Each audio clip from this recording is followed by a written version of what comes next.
And now, a tiny explanation of how you can get an EnerGuide evaluation and a label for your home.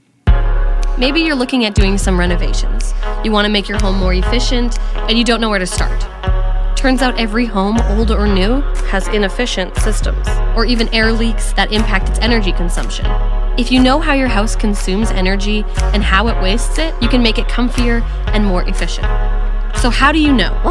Well, my friend, EnerGuide is here to help you figure it all out. Whether it's a drafty window letting out all the heat, an inefficient furnace, or sagging insulation, EnerGuide acts as sort of a house doctor, giving your home a checkup and a label that identifies energy performance. That's what doctors do, right? It starts with an energy advisor, and you can start looking for one at ChangeForClimate.ca/EnerGuide. This site has a list of certified advisors you can talk to. You can also snoop around for any rebate programs going on and save yourself a bit of cash. But we didn't tell you that.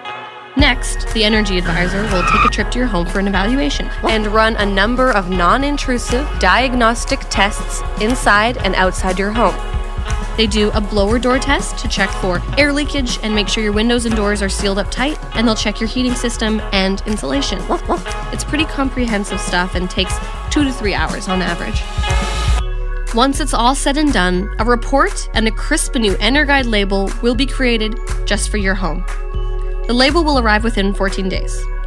The report includes a homeowner information sheet and a renovation report. It's all about arming you with the right information so that you can make the improvements that your home really needs to save energy and lower your carbon footprint. And that is a tiny explanation of how you can get an EnerGuide label for your home.